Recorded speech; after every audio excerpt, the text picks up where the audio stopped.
Supreme court की landmark judgments को जानने के लिए हमारे चैनल को लाइक करें, शेयर करें, सब्सक्राइब करें। रूपा अशोक हुर्रा वर्सेस अशोक हुर्रा। इस केस में सुप्रीम कोर्ट ने जब अपील में केस आया तो वो डिसाइड कर दिया। अब वो डिसीजन आने के बाद जो है अपेलेंट जो है रिव्यू में गए, और रिव्यू में जब गए तो रिव्यू भी डिसाइड हो गया और रिव्यू फाइनल था। अब उसको चैलेंज करने के लिए क्या किया गया कि आर्टिकल 32 में एक रिट डाली गई, और जो सुप्रीम कोर्ट का फाइनल जजमेंट जो था उसको चैलेंज किया गया। और इसमें चैलेंज किया गया जो सुप्रीम कोर्ट की फाइनल जजमेंट थी वो, और उससे पहले ऐसा कोई प्रोविज़न नहीं था कि अगर रिव्यू डिसाइड हो जाता है तो उसके बाद सुप्रीम कोर्ट की जजमेंट फाइनलिटी अटेंड कर लेती थी। और इसमें क्वेश्चन ये था कि देखिए, अगर रिव्यू में भी कोई गलती हुई है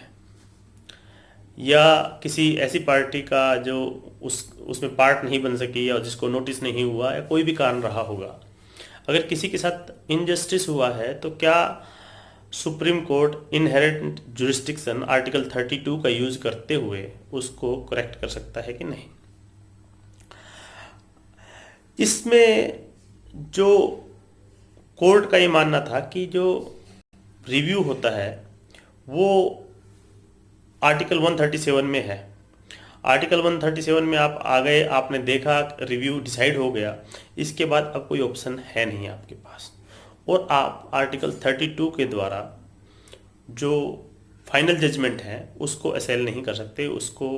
चैलेंज नहीं कर सकते आर्टिकल 32 का यूज करते हुए। तो आप कर क्या सकते हैं, क्योंकि ये तो फाइनल कोर्ट है और वहाँ अगर कोई इनजस्टिस हुआ है या कोई एरर हुआ जजमेंट में तो क्या कर सकते हैं। तो इसमें एक आ गया कि सुप्रीम कोर्ट जो है ऐसा कर सकता है कि अगर कहीं कोई एरर है या इनजस्टिस, ग्रोस इनजस्टिस हुआ है, तो उस केस में सुप्रीम कोर्ट जो है अपनी जो मिस्टेक हुई है उसको खुद करेक्ट कर सकता है, और वो करेक्शन आर्टिकल 32 के चैलेंज के थ्रू नहीं हो सकता। उसके लिए सुप्रीम कोर्ट ने फिर क्यूरेटिव पिटीशन का जो सिस्टम डिवाइस किया, यानी कि जब आपका रिव्यू भी डिसाइड हो जाता है तो उसके बाद आपको लगता है कि इसमें ये कोई इनजस्टिस हुआ है या डिसीजन में कोई मिस्टेक है, तो आप क्यूरेटिव पिटीशन फाइल करते हुए सुप्रीम कोर्ट के रिव्यू डिसीजन को चैलेंज कर सकते हैं। लेकिन ऐसा केवल आप रेयरेस्ट केसेस में जो यूज़ करोगे कि कोई ऐसा केस होता है, और उसमें एक कंडीशन ये भी लगाई गई कि ऐसा नहीं है कि कोई भी व्यक्ति आप जो है क्यूरेटिव पिटीशन फाइल कर देगा। उसमें एक जो सीनियर डेजिग्नेटेड एडवोकेट होता है उसकी तरफ से एक सर्टिफिकेट देना पड़ता है। जो सीनियर डेजिग्नेट जो है वो ये सर्टिफिकेट देंगे कि this case is fit for curative petition. इसमें ऐसा कुछ है जो क्यूरेटिव पिटीशन के द्वारा सुना जा सकता है, और वो जो मिस्टेक है या जो इनजस्टिस है उसको करेक्ट किया जा सकता है। और इसी जजमेंट के बाद से सुप्रीम कोर्ट के रूल्स में भी जो है क्यूरेटिव पिटीशन का प्रोविज़न डाला गया, और तब से यानी कि रूपा अशोक हुर्रा वर्सेस अशोक हुर्रा के केस में जो आर्टिकल 32 में चैलेंज किया गया था फाइनलिटी ऑफ जजमेंट को, उसके बाद सुप्रीम कोर्ट ने स्टेप लेते हुए इस जजमेंट में ये प्रोविज़न किए, और उसके बाद सुप्रीम कोर्ट रूल में भी ये डाला गया कि रिव्यू पिटीशन के बाद भी सुप्रीम कोर्ट में जो है क्यूरेटिव पिटीशन डाली जा सकती है, लेकिन रेयर केसेस में डाली जा सकती है।